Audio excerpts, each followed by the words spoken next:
Alguém me perguntou, pastor, por que o senhor não bebe água durante as suas palestras? É porque eu me condicionei, desde que eu comecei a pregar para crianças, a não tomar água durante as pregações. Por quê? Porque era muito normal, quando eu pegava um copo d'água que ia tocando aí, todo mundo, tio, posso beber água? Tio, posso beber água? Tio, posso beber água? Aí eu disse, mas será possível? Que é só porque esse menino vendo eu tomar água, já sente vontade. Aí eu fiz uma experiência. Quando foi na semana seguinte, fiz a mesma coisa. Quando eu cheguei, estava no meio da pregação, eu fui pegando o copo, fui tomando, tio, posso tomar água? Tio, deixa eu tomar água. Aí eu disse, rapaz, não tem jeito não, menino, não tem jeito não. Então, eu me condicionei a sempre pregar sem tomar água, deixar para tomar água só depois, porque se tomar, aí não tem jeito, aí você vai ter que... Aí ele fica, tio, o senhor pode, né? E eu não posso. Por quê, tio? Então, a gente tem que dar o exemplo, né? Se eu posso, se eles podem ficar 50 minutos sem tomar água, por que eu também não posso? Então, não vai ser a regalia para mim não, tá bom? Muito bem. Vamos falar um pouquinho hoje sobre disciplina e manejo de classe. Essa é a nossa primeira palestra. Na segunda palestra estaremos falando sobre evangelismo de crianças, tá bom? Então, a indisciplina, infelizmente, é um reflexo da crise de valores que tem assolado a nossa sociedade. Então, nós temos hoje uma dificuldade muito grande no mundo globalizado, onde a informação está diariamente nos lares, apresentando um número incontável de cenas de violência, trapaça, falta de respeito, tudo isso chega às nossas crianças. Então, acreditar que as nossas crianças estão vendo aquilo lá e elas não vão trazer isso como um conceito, como algo que possa acontecer e aplicar na vida dela? Claro que não. Então, esses problemas são verdadeiros desafios para a igreja, pois eles vão ser os obstáculos que nós vamos encontrar quando nós estivermos ensinando. Então, vamos pensar um pouquinho primeiro nas causas da indisciplina. Eu acredito que pelo menos 2 são os grandes fatores que contribuem para a questão da indisciplina em sala de aula. O primeiro são aqueles causados pelas próprias crianças. E quais são eles? Primeiro, a questão da educação familiar. Então, crianças que não aprendem limites dentro de casa e vão para a igreja pensando que lá podem fazer a mesma coisa. Então, é muito normal você chegar, até mesmo crianças que chegam pela primeira vez na igreja, e ela tem um comportamento que você pode achar um absurdo. Mas como é que pode aquela criança que fazendo isso, que quer bater no professor, que quer morder outra criança? Vocês vão ver esse tipo de comportamento, mas isso é reflexo do que ela presencia na casa dela. Então, a gente não deve se chocar com isso, a gente deve entender como uma indisciplina, tá? Outras, a gente sabe que é a questão da influência que há hoje nas mídias sociais, na internet, televisão, tudo isso hoje cria os pseudo-professores, né, que ensinam tudo que não presta para as crianças. Então, a gente deve ter sempre cuidado, a gente protege as nossas crianças, mas, infelizmente, tem alguns pais que acham que podem encontrar alguma coisa que pode ajudar as crianças e acaba permitindo que as crianças tenham esse tipo de acesso. E o resultado não são resultados bons. Outro aspecto também é a questão social e econômica. Então, é comum nas igrejas, nós temos pessoas das mais variadas classes sociais. Então, às vezes a gente tem uma criança vindo de uma comunidade bem simples e pode ter uma criança também vindo de uma classe social mais elevada, com poderes aquisitivos melhores. Então, mas você tem esses choques que causa, às vezes, indisciplina dentro da sala, cada um criado de uma forma diferente. Eu já tive casos de uma criança lá conosco, que ela chegou uma certa vez lá na igreja e meio assustada. A gente foi conversar com ela, ela disse, tio, porque hoje meu pai e a minha mãe foram presos e os policiais entraram atirando e tudo, e eu estou sozinho em casa. Estou falando de uma criança que tinha, na época, 8 anos. Então, acreditar que um menino que tem esse tipo de vida, vendo o pai e a mãe saindo de casa algemada, a polícia chega dando tiro dentro de casa, você acredita que essa criança não tem reflexo dentro da sala? Tem. E nós temos que tratar todas as crianças da mesma forma. Então, outro aspecto também é a questão de mundo, padrões mundanos que estão sendo infiltrados nas igrejas. Só você vê a questão de vestimenta, né?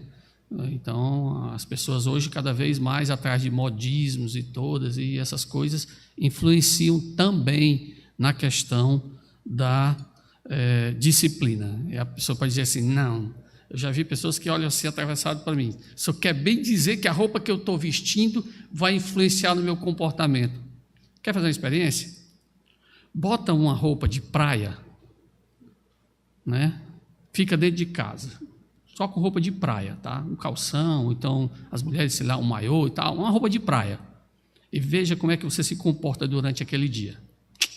Aí depois, no dia seguinte, você bota um traje de gala, como se fosse uma festa de formatura, uma festa bonita. Se vista com aquela roupa. Eu duvido que você vá ter os mesmos movimentos, que você vai ter o mesmo comportamento que você teria com o traje de banho. Por quê? Porque é natural da nossa mente que a roupa que a gente veste influencia. Quando eu boto uma gravata, quando eu me visto assim, todo bonitinho, todo engomadinho, eu tenho a tendência a andar todo, né, me achando mais bonito, né? Mesmo que não seja. Quando eu boto um calção e tudo, a gente fica mais despojado, mais relaxado. Então, mesma coisa acontece. A roupa que você coloca para ir para a igreja, eu sempre digo para as minhas filhas, nas crianças também, eu digo, coloque uma roupa onde você se sinta bem, não com os outros, mas para com Deus. Se você estivesse na presença de Deus hoje, você estaria vestido dessa forma? Ou você preferia vestir outra roupa? Então, eu sempre penso nisso. Quando eu vou para a igreja, eu procuro me vestir da melhor maneira possível. Por quê? Porque eu vou estar lá na presença de Deus. Ah, pastor, mas isso aí teologicamente está errado, porque a gente está na presença de Deus toda hora. Tá, mas na igreja é diferente. Nós temos vários outros irmãos que estão ali no sentido de adoração, entrando num espírito de comunhão diferenciado. Então, eu acho que a gente deve ter esse cuidado, tá? Tudo isso afeta a disciplina ou a indisciplina dentro de uma sala de aula. Há também aqueles que são causados pelos próprios professores. Por exemplo, um professor que chega atrasado em sala de aula, com certeza será um prato cheio para aquela aula ficar meio bagunçada. Então, as crianças vão notar quando você chega assim meio atarantado e pegando as coisas. Peraí, não atrapalha agora não, que eu tenho que ajeitar isso aqui, eu tenho que ajeitar o meu material. Esquece. Você está ali com um prato cheio para a turma fazer a maior arruaça dentro da sua sala. Então, você é professor, chega uns 15 minutos antes, prepara a tua sala, arruma todinha, fica na porta. Gostei muito hoje, quando eu cheguei ontem no culto, o pastor Carlos estava na porta para me receber. Quer dizer, não a mim, né, mas todos vocês. Então, acho legal, ou seja, mostra que ele estava preparado para aquele culto. Então, acho que o professor deve ter a mesma postura. Ele está preparado para aquela sala de aula. Então, ele está ali aguardando as crianças chegarem. Opa, tudo bom, fulano? Oi, tudo bem? Que saudade. Bom tê-lo aqui conosco hoje. Então, é importantíssimo isso. A aula deve ser planejada. Então, um professor que não tem uma aula planejada, esse professor vai ser uma barata tonta dentro de uma sala sem saber o que fazer. A lição pode até estar pronta, mas, infelizmente, ele não planejou como é que seria a sua rotina. Falamos muito isso no primeiro dia, né? Então, o preparo de uma rotina, o que eu vou fazer? Porque a criança, ela é muito esperta. Ela vai propor uma aula para você. Você entra na sala ali e diz, vamos começar, hoje vamos começar direto na nossa lição. Tio, a gente não pode começar indo lá para o cantinho da oração e começar a orar lá? Não, vamos começar com o lanche. Ele aproveita se você... né? É mesmo, vamos direto lá para o cantinho lá do nosso lanche. Aí, ele já notou que a tua aula está toda desestruturada. Então, isso é um prato cheio para a criança. Então, tem a tua aula toda arrumadinha, do começo até o final. Não se preocupe, está tudo sob controle. Você vai ver como hoje a aula vai ser especial. Mas, tio, aguenta, segura as pontas aí para tu ver. Tá bom? Beleza? Vamos lá, vamos começar a nossa aula. E é isso aí. Falta de respeito com as crianças. Brincadeira tem hora e tem limite. Dentro de sala de aula, o limite é bem pequenininho. Porque se você tirar uma brincadeira com a criança, você está correndo o risco de receber de volta. Eu já vi casos de criança onde o professor fez uma brincadeira com a criança e a sala virou um verdadeiro caos. Esse menino saía chutando cadeira, chutando mesa, foi um caos, ele ficou revoltado com a brincadeira que o professor fez com ele. E eu tive muito trabalho para controlar aquela sala, muito trabalho, vocês não têm noção. Levei um bom tempo tentando controlar ele muito nervoso e tudo, ele não podia ter feito isso comigo, ele tem que me respeitar, e o menino estava revoltado. Então, brincadeira tem hora e tem limite. Muito cuidado. Eu acredito que não tem espaço para brincadeira dentro de sala de aula. Primeiro que você não vai lá para brincar, você não é palhaço, você não vai lá para fazer gracinha para a criança, você foi lá para dar uma aula. Então, dê sua aula. Tudo bem, pode ter sim uma leveza, mas brincadeira eu acho que não é o lugar. Outra coisa é falta de interesse na lição.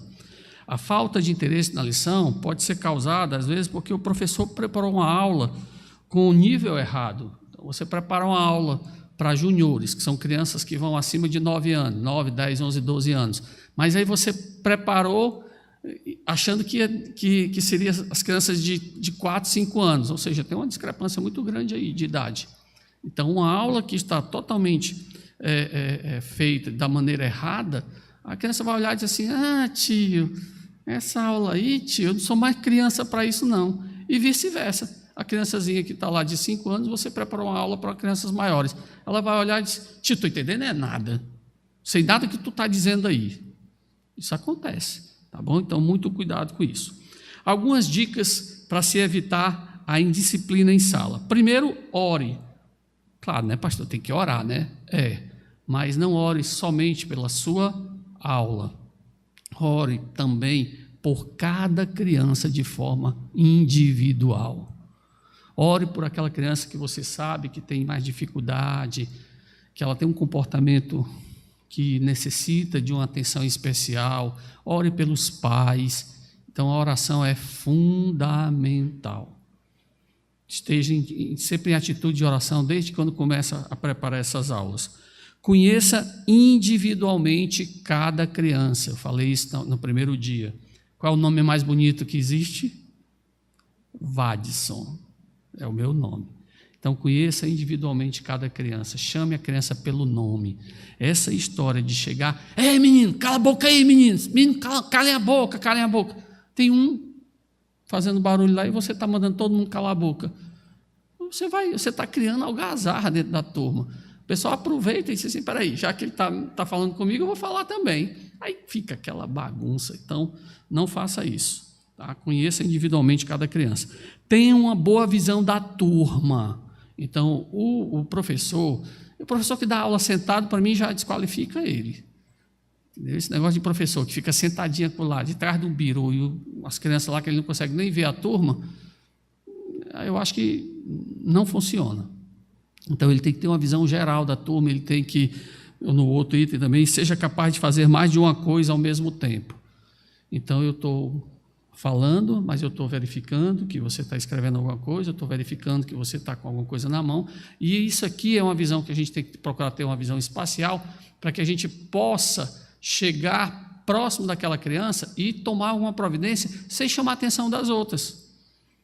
Porque às vezes só uma criança ali está rabiscando um negócio acolá e não está prestando atenção na aula, mas os outros estão prestando atenção. Por que eu vou parar a aula? Ei, para de escrever aí, se é hora de estar escrevendo, eu não autorizei você a escrever.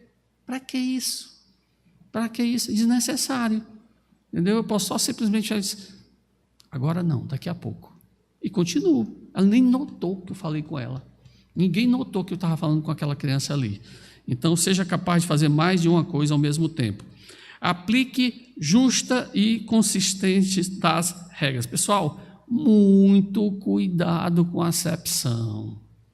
Então, aí, às vezes, o professor tem uma amizade maior por uma criança, porque é vizinha, porque é parente, aí trata aquela criança de uma maneira diferente. Então, faz isso. Você está correndo o risco de ter um prejuízo muito grande na sala. Trate todas iguais. Eu tinha um sobrinho que entrou na minha sala. Ele dizia assim: tio, por que o senhor é mais duro comigo do que com os outros? Eu disse: adivinha? Porque tu é meu sobrinho, tu me conhece, tu não podia ter fazer nada do que tu faz, porque tu já me conhece, então eu vou te cobrar mais do que os outros. Então, não saiba, aplica a justa e consistência das regras. Saiba mostrar-se como autoridade. Exigir respeito, mas sem autoritarismo. Uma vez uma professora chegou para mim e disse: pastor, eu não entendo. O senhor entra na sala, fica todo mundo em silêncio, e o senhor não fala nada. Eu entro na sala e fico gritando: silêncio, menino, faz silêncio, menino, já falei para fazer silêncio. E não tem jeito, e a bagunça continua. Como é que pode? Na hora que o senhor entra... Eu disse: porque a gente já treinou isso. Eu entrei uma vez numa sala de aula, foi muito interessante. A primeira vez que eu fui pregar numa sala, quando eu fui convidado para coordenar um ministério infantil na igreja, e aí quando eu entrei na sala, tinha mais ou menos um pouco mais de 50 crianças, e era uma bagunça, você não tem noção. Mas aquela barulheira. Preguei a Bíblia. Muito bem, irmãos, vamos hoje estudar o livro de Mateus. Eu gostaria que vocês abrissem no capítulo 5, a partir do versículo 1, nós vamos até o versículo bem baixo. Detalhe, eu não uso microfone. Aquela bagunça que estava, que ninguém se entendia, depois era um para o outro. Silêncio aí, eu quero ouvir o que ele está dizendo. Silêncio, silêncio. Daqui a pouco estava um silêncio sepulcral. Aí, eu terminei de pregar, eu disse: obrigado pela atenção de vocês. Eu sei que hoje foi um pouquinho mais difícil. Eu espero que vocês entendam que daqui para frente eu serei o pregador de vocês, e eu gostaria de um pouquinho mais de atenção de vocês à mensagem da palavra de Deus. Aliás, eu queria só dizer uma coisa para você. A partir de hoje, não será mais obrigado você estar nessa sala. Se você não quer assistir a pregação, não tem problema, pode sair. Eu não vou ficar com raiva de você, e tranquilo. Ok? Ok. Gritei? Não. Mas eu disse para elas: a partir de hoje, que nessa sala quem manda sou eu. Só que o detalhe foi o seguinte: sabe como foi que eu comecei a aula seguinte? Entrei na sala, eles ficaram assim mais quietinhos e tal, tranquei a porta, disse: vocês têm 2 minutos para gritarem. Eles olharam assim para mim: como, tio? Gritem, pulem, façam o que vocês quiserem, não se preocupem não que a porta está trancada, ninguém vai entrar não. 2 minutos. Marquei 2 minutos no relógio, eles fizeram algazarra e tal. Aí eu disse: ok, os 2 minutos terminaram, agora nós vamos à pregação da palavra do Senhor. O que era isso? Eu mostrei para eles quem era a autoridade. Se eu quisesse que eles fizessem bagunça na sala, eu ia deixar na hora que eu achasse que era necessário. Mas quando eu achasse que não era necessário, não teria bagunça na sala. Não gritei, não esperneei, não vou gastar minha voz com quem não quer me ouvir. E funcionou muito bem. Graças a Deus, desde esse dia em diante, nunca tive um problema em sala de aula, com classes de gente bagunceira. Já encontrei criança de todo tipo, mas a gente mostra a autoridade. Sem autoritarismo, não precisa. Aqui quem manda sou eu. Grande coisa, até parece. Imagina só se a criança quiser ficar pulando aqui, o que tu vai fazer? Nada. Você manda: saia da sala. Diz: não saio, vem me tirar. Tu tira? Quem é que tira? Você tem coragem de tirar? Não. Então, esquece esse negócio de autoritarismo com criança, que não funciona. Funciona a autoridade. E essa autoridade é imposta através da sua responsabilidade para com a turma. Uma aula bem preparada, bem organizada, as crianças entendem e veem que ali por trás tem alguém responsável em quem eu admiro e muito. Então, saiba mostrar-se como a autoridade.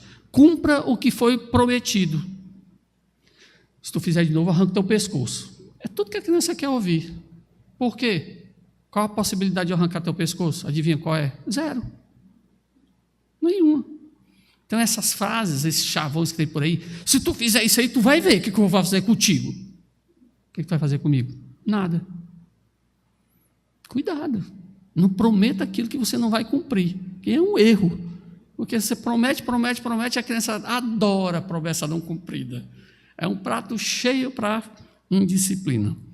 Seja exemplo. Não só dentro de sala.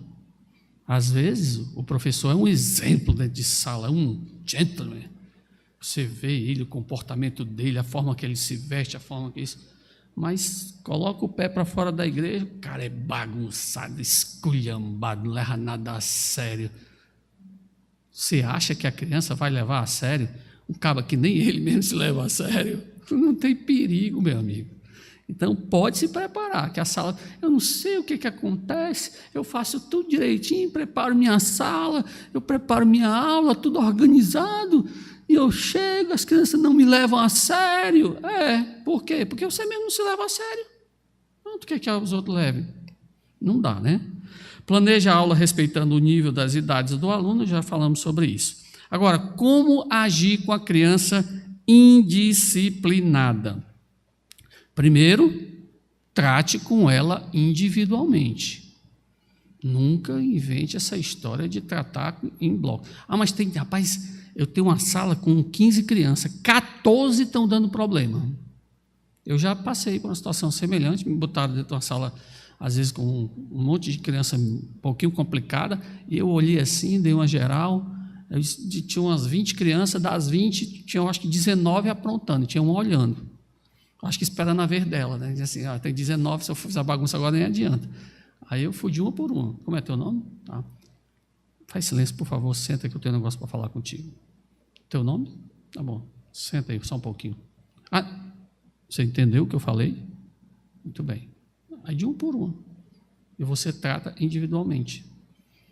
Quando é uma bagunça mais complicada, né? Tem casos que você consegue atender em grupo, entendeu? Eu não gosto muito dessa história de ficar falando, menino, cala a boca, menino. Quem é menino? Eu não sei quem é menino. Não conheço ninguém com esse nome. Vocês conhecem alguém com esse nome menino? Eu não conheço.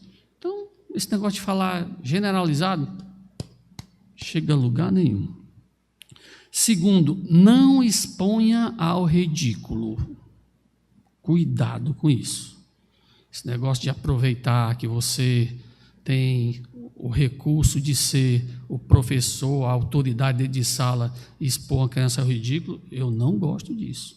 Aliás, no dia que eu pegar isso, algum professor fazendo isso dentro da sala das minhas crianças, ele vai passar pelo ridículo de sair. Acho que não é por aí o caminho. Tá? Óbvio, o pecado causa vergonha. Mas até causar vergonha e você expor a criança ao ridículo é completamente diferente. Então, a criança está aprontando dentro de uma sala, eu repreendo ela publicamente, repreendo, e ela está com vergonha, E é para ela sentir vergonha, sim, porque o pecado envergonha. Mas isso não significa que eu vou expor aquela criança ao ridículo, fazendo com que... tá vendo o que tu está fazendo? Olha aí, pessoal, o que ele está fazendo aí. Não, jamais faria um negócio desse. Eu tratarei, isso que você está fazendo não está certo. Isso, Deus não se agrada do que você está fazendo. Não está correto o que você está fazendo. Então, com ela, individualmente, sem expô-la ao ridículo. Nunca discipline uma criança fisicamente. Só tem 2 pessoas no mundo que pode disciplinar uma criança. Quem é? Papai, mamãe. Vovó pode? Não. Irmão pode? Não. Coleguinha pode? Não. Professor pode? Não. Papai e mamãe é os únicos que têm autoridade bíblica para disciplinar. Tá bom? Então, nunca façam isso. Agora, pastor, mas como é esse negócio de disciplina? Como é que eu posso disciplinar uma criança? Tem algumas sugestões. Então, dependendo do nível de disciplina, e, óbvio, dependendo do que ela está fazendo lá na hora, né? Então, você pode isolá-la das demais. Já teve caso de eu chegar e dizer por favor, senta lá na última cadeira. Tia, não, por favor, senta lá na última cadeira. Porque você está atrapalhando os outros. É uma forma de disciplina? É. Existe aquela também onde você proíbe ela de fazer determinada tarefa, está com birra, não dou lápis, não sei o que, aquela discussão, não sei o que. Pode parar. Você não vai fazer mais essa atividade. Mas, tio, você não vai mais fazer essa atividade. Você vai ficar quietinho no seu canto e a atividade você não vai mais fazer parte. Isso é um tipo de disciplina. Existe também aquela onde você... Geralmente eu sou o carrasco lá. Quando uma criança está aprontando, ele diz, manda para o pastor Vades. Então, manda para o pastor Vades. Quando chega para mim, eu já sei. É que a coisa foi braba. Quando a coisa é muito braba, aí chega lá na minha sala. Aí, lá na minha sala, eu sento com aquela criança, converso com ela, e aí a gente tenta chegar num entendimento correto sobre o que ela fez, se ela entende que aquilo lá que ela fez é pecado, e aí ela entendendo, ela volta para a sala com uma condição. Ela vai chegar lá e vai pedir perdão pelo que ela fez. Eu tive um dos casos que talvez foi um dos que mais foi uma queda de braço dificílima que eu, confesso a vocês, espero nunca mais passar por outra igual. Chegou uma criança, tinha brigado lá com outra criança e tinha dito algumas coisas para o professor, aí chegaram com a criança para mim. Pastor, está aqui o fulano, não dá para aguentar em sala. Eu disse, tá bom. Se você quer falar alguma coisa, não. Quer não? O que você fez, você acha que é certo? E ele ficou calado. Eu disse, beleza, você não quer falar, não é isso? Tranquilo. Peguei uma cadeira, me sentei aqui, botei ele de frente para a parede, uma parede branca, não tinha nada, e ele na minha frente. E ficamos sentados, um olhando para o outro. Eu disse, não se preocupe, eu tenho aqui todo o tempo do mundo. Na hora que você quiser falar, você fala. Essa brincadeirinha durou 40 minutos. Tinha o tempo de aula e depois o tempo de socialização, que dava mais ou menos em torno de 1h30, 2 horas. Passei 40 minutos na frente dele. Calado. Depois de uns 40 minutos, ele disse, eu posso sair? Eu disse, claro, você não está aqui obrigado, só que eu gostaria que você falasse alguma coisa para mim. Eu pensei que você até tinha perdido a voz, você não sabia mais falar. O que foi que houve lá na sala? Não quero falar. Não, então não, pode continuar aí. Agora eu quero falar. Quer? Então diga. Não, aconteceu isso. Ok, então você errou. Você não devia ter feito isso. Você vai voltar na sala, você vai pedir perdão à professora e ao coleguinha que você fez. Vou não. Continua sentado. Mais uns 10 minutos, 15.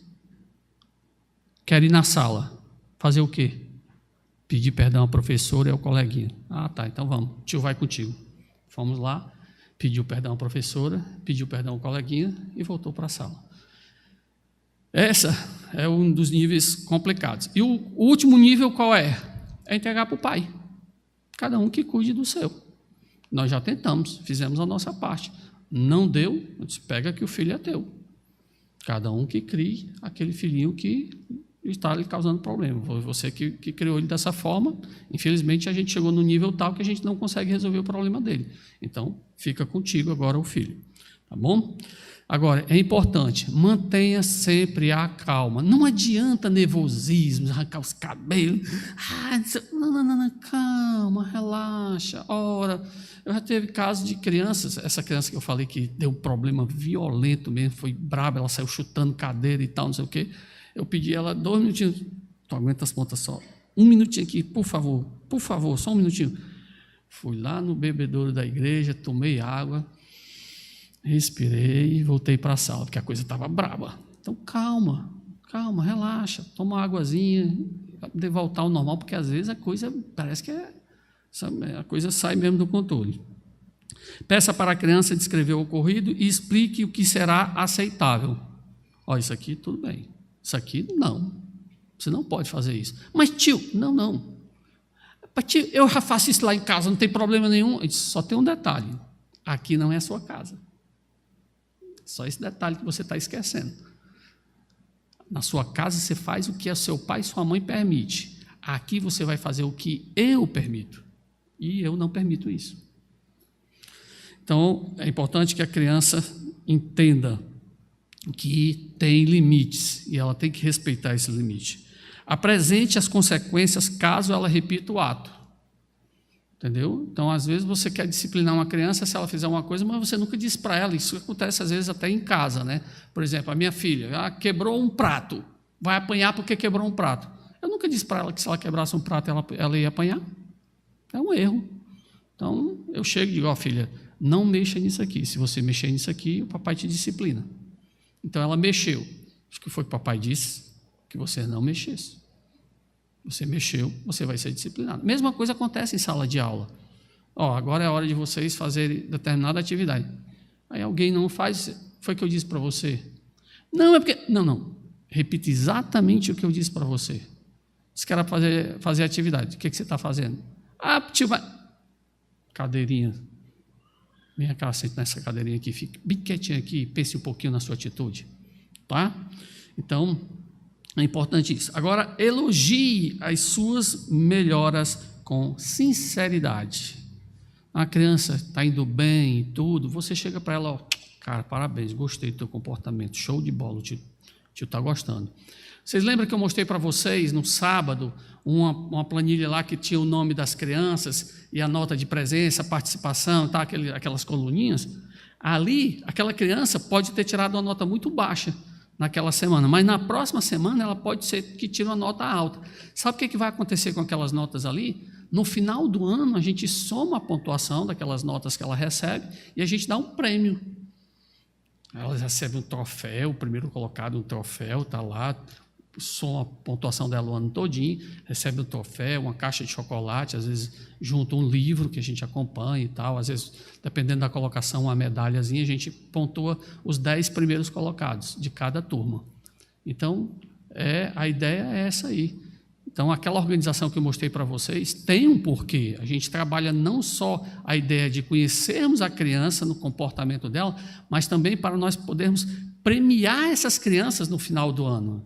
Vixe, quando chega a última semana do ano, as crianças estão todas curiosas. Tio, quem foi o primeiro colocado? Ele disse, pois é, o primeiro colocado foi o que tirou mais pontos. Tio, também o senhor é muito ruim. Quem tirou mais pontos? Foi o melhor. E aí elas ficam, tio, por favor, não faz isso com a gente, o senhor vai matar a gente. Mas é um barato, mas é para criar o clima. E o que acontece? Você vê o reflexo dentro da sala. A criança sabe que ela vai ser premiada pelo bom comportamento, pela participação, pelo envolvimento, pelas atividades que ela faz.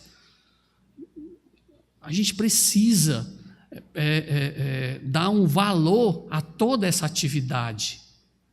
O professor não faz isso em sala de aula? Não faz. Você não recebe uma nota de uma prova para no final você receber um certificado, conclusão do seu curso, né? Aí você recebe, papai, mamãe, olha aqui o meu boletim no final do ano, aí todo orgulhoso, né? Aprovado. Por que a gente não faz isso na igreja? Claro que você não vai botar aprovado nem reprovado, mas a criança que não foi premiada naquele ano, eu já ouvi crianças chegarem e dizer assim, tio, no próximo ano eu vou tirar o primeiro lugar. Agora também já teve o caso contrário, foi muito interessante. A criança não ficou entre os 10 primeiros, o pai, quando foi na semana seguinte, o pai foi dar o troféuzinho para ela, ela chegou lá da igreja com o troféu. Olha, tio, que eu ganhei. Eu disse, que bom, ganhou de quem? Do papai. O papai me deu um troféu. Eu disse, por que ele te deu um troféu? Não sei. Não adiantou de nada, né? Então, o pai deu só porque ele perdeu na igreja. Aí recebeu e o bichinho não sabia nem porque que tinha recebido. Então, uma coisa é receber um troféu, mérito seu. O que eu fiz naquele ano, eu ganhei. Eita, a criança fica orgulhosa. Eu, conversando uma vez com uma das crianças que já está bem crescidinho, já tem filho e tudo, eles... Tio, até hoje eu tenho o meu troféu lá em casa. Disse, é mesmo? Está bem guardadinho lá, eu limpo ele, deixo ele bem guardadinho. Eu disse, que legal, cara, parabéns, legal. Ou seja, valorizou tanto que mesmo depois já velho, já com o filho, ainda tem a premiação, tá bom? Então, elogie as melhoras com sinceridade. Compartilhe com os pais o comportamento da criança e as ações tomadas. Então, é sempre bom a gente estar em parceria com os pais, contando para eles o que está acontecendo e tudo. Até mesmo porque, geralmente, crianças que têm um comportamento ruim nunca contam para o pai. Ela não é doida de contar, porque o papai também sabe, né, que ela não é boa bisca. O pai sabe que ele apronta dentro de casa, ele vai bem contar. Pai, o senhor sabia que eu aprontei hoje também lá na sala da escola dominical? Oxe, eu já vou apanhar em casa, vou apanhar de novo 2 vezes. Ele não conta, ele fica na dele. Entendeu? Então, eu tinha lá um meninozinho que ele gostava de aprontar e tudo, e quando eu ia falar com o pai dele, eu não acredito que ele fez isso. Ele fez isso mesmo. Ele não disse nada para mim. Eu disse, oh, grande coisa, tu acha mesmo que ele ia te contar? Nem perigo. Os meninos que gostam de aprontar não diz nada para o papai nem para a mamãe. Agora, lembre-se de orar sempre por essas crianças. Deixa eu só abrir um parênteses, que geralmente as pessoas me perguntam, pastor, e criança que está chorando, principalmente com as crianças menores, como é que a gente faz com criança que fica chorando, aquele choro e tal? Irmãos, eu gosto sempre de dizer que tem pelo menos 4 tipos de choros que a gente consegue identificar com facilidade da criança. Primeiro é aquele choro quando ela está doentinha, tá? Aquele chorozinho dengoso, né? Meio meloso e tal. O outro é o choro de fome, que é o choro de zanga, né? Com fome, né? Esses 2 tipos de choro não tem o que pensar, entrega para o papai e para a mamãe. Olha, só o teu filhinho acho que deve estar com fome, cuida dele lá. Ah, é um choro de doentinho, aí você nota aquele dengo e tal, olha, eu acho que ele não está bem de saúde, é bom tu checar aí. Ah, e tal, aí o pai e mãe cuidam. Agora tem outros 2 tipos que são mais comuns, que aí cabe a nossa ajuda. Quando ela está com medo, está assustada, lembra que o ambiente que ela chega de igreja não é um ambiente comum para ela. Ela passou uma semana em casa e tudo, aí quando chega no domingo, um monte de gente estranha, gente esquisita, que ela nunca viu, não é parente dela. Ou você acha que ela não vai estar assustada, com medo? Vai. Esse tipo de choro, aí a gente entra, a gente tenta ajudar. Outro tipo de choro que é comum é o choro da zanga. Aí vocês já ouviram falar de lágrimas de crocodilo? Né? Ela chora, não corre uma lágrima. E você olha para ela. Eu já brinquei já com criança que chega chorando assim, e diz, engraçado esse teu choro. Aí ele olha para mim assim, diz, não corre nenhuma lágrima. Eu sei o que é isso. Isso é zanga, isso é rebeldia. Você merecia ser disciplinado pelo papai e pela mamãe, mas o tio não vai contar para eles, não. Agora tu tem que parar esse choro. Então você começa a conversar com a criança e tudo, vai tentando acalmar e tudo. Agora é importante, pessoal, tratem essas crianças com muito carinho, muita atenção, tentando conquistar a sua confiança e o seu respeito. Agora, outro detalhe, estou vendo ali a Larissa ali com o Ravi no braço, nunca tente tirar uma criança do braço da mamãe. Você vai ganhar um inimigo que você não tem noção do inimigo que você vai ter. Então, às vezes o pai chega, na maior das boas intenções, né? Está com o filho ali, o filhinho agarrado dele, tio, pega aí ele para mim, pega ele. Pego não, bota ele no chão. Se você botar no chão, eu pego. Mas do braço ao dedinho, porque a reação na cabeça da criança vai ser, ele me roubou da minha mãe, ele me tomou da minha mãe, ele me afastou da minha mãe, ele vai ficar triste e tudo. Não faça isso. Então, você vai ter uma dificuldade muito grande com essa criança. Então, uma vez chegou um pai, eu sabia que ele estava querendo era aprontar comigo, mas só que ele se deu mal. Ele chegou e disse, pastor, pegue aqui, falando da minha mão. Eu não. Ele queria mostrar que a criança era doida por ele, tem aqueles pais meio gosta de lamber menino, né? Aí chegou, pegue aqui. Eu duvido que ele vai. Eu disse, eu não vou pegar filho do braço de ninguém, tu está ficando besta. Aí tu bota no chão que eu pego. Pega mesmo? Pego, bota aí no chão. Aí botou no chão. Tadã! Olha o que é isso aqui, a caneta do tio. Tu quer brincar com o tio? Ele correu, pegou a caneta e foi para o meu braço. Ele ficou brincando. Ele disse, eu não disse que eu pegava? Eu não pego no teu braço, que eu não sou besta, que eu vou tentar, ele vai agarrar e vai espernear. Mas ele no chão, eu pego sim. A gente tem algumas técnicas que a gente usa que de vez em quando funciona, tá bom? Outras dicas que podem facilitar, tá, no manejo de sala. Primeiro, não dar aula sentado, né? Eu já comentei, né? Procure sempre estar se movimentando dentro da sala. Não permanecer um longo tempo no mesmo lugar. Aquele professor que meio escorão, né? Tem aquele professor escora na parede, passa o tempo todo lá. Não faz isso. Se movimenta, passeia dentro da sala. Cuidado com o ritmo da voz, sempre idêntico, né? Tem aqueles professores que têm uma voz que chega a dar um soninho bom, né? Ele vai falando, aquela vozinha, e o sono vem. Então, tenha sempre uma certa modulação na voz, quando você for falar algum tema mais difícil. Agora, preste atenção no que vai acontecer. Essas modulações são importantes. Claro que você não vai assustar a criança, por favor. Vai dizer, pare com isso agora. Todo. Esse tio, no mínimo, é doido. No mínimo, eu vou ter juízo com ele. Faça isso não, tá bom?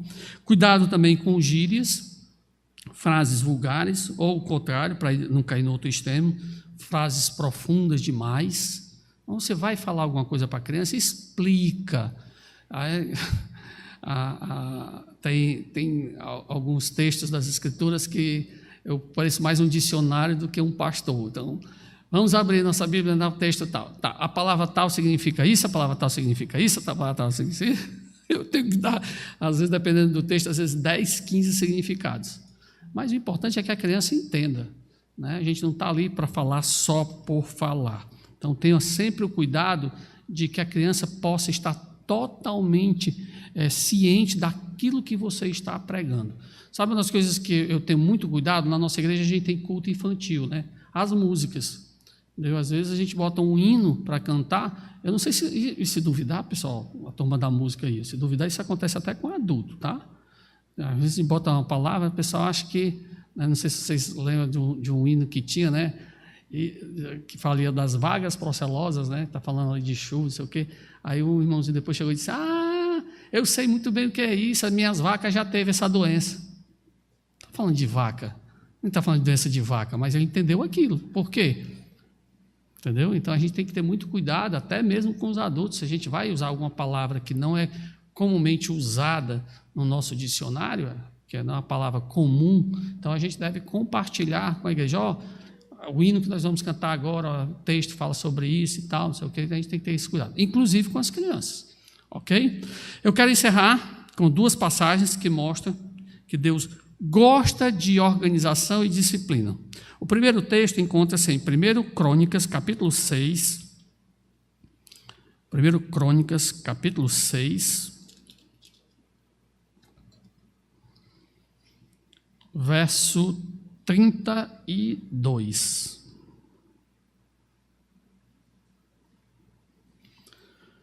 Diz assim: ministravam diante do tabernáculo da tenda da congregação com cânticos até que Salomão edificou a casa de Jerusalém e exercitavam o seu ministério segundo a ordem prescrita. Isso é importantíssimo, esse texto. Segundo a ordem prescrita, ou seja, Deus gosta de organização. Você acha que as pessoas iam chegar lá e cada um ia fazer o que queria? Não. Você acha que cada um podia pegar e dizer assim, não, agora eu quero fazer isso, eu quero... Não. Tinha uma ordem. E essa ordem era escrita. Está aqui, você faz isso, você faz isso, você faz isso. Deus gosta. Então, seja organizado nas suas aulas. Segundo, Provérbios, capítulo 10, verso 17, diz: quem acolhe a disciplina mostra o caminho da vida, mas quem ignora a repreensão desencaminha outros. Você tem dúvida que Deus gosta de disciplina?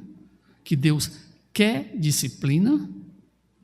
Mas tem uma criança, pastor, já tentei de tudo. Há pouco tempo atrás veio um pastor conversar comigo e disse assim, pastor, tem uma criança lá na igreja que não adianta. A gente já fez de tudo que o senhor possa imaginar. Aliás, para nossa surpresa, ela é filha do pastor. É? Pois entregue ao pastor a sua ovelhinha que não quer se submeter à disciplina. Simples. Agora você vai perder a turma todinha porque o filho do pastor não é disciplinado. E agora o que vamos fazer? Leva ele daqui, rapaz. Entrega para o pai, ó. Tchau. Ei, teu filho aí não está com dificuldade, cara. Cuida dele aí. Entendeu? Pense duas vezes, não. Pode ser filho do rei, eu quero saber quem é filho. Passou por aquela porta ali, entrou aqui dentro, disciplina. Ah, mas é o filho, não interessa de quem é filho. Vá e seja disciplina. Não, então volte e fique com o seu pai. Pronto. Então a gente tem que exercer essa disciplina. Eu sei que disciplina é uma palavra que para muitos é chata, mas Deus gosta dela e quer que nós sejamos disciplinados e que pratiquemos a disciplina. Amém? Santo Deus, Pai Todo-Poderoso, obrigado por esse breve estudo que tivemos sobre manejo de sala e disciplina, que o Senhor possa nos orientar quando estivermos nas nossas salas com as nossas crianças, a forma correta de usarmos a disciplina e a correção. É o que eu te peço humildemente no nome do Senhor Jesus Cristo. Amém.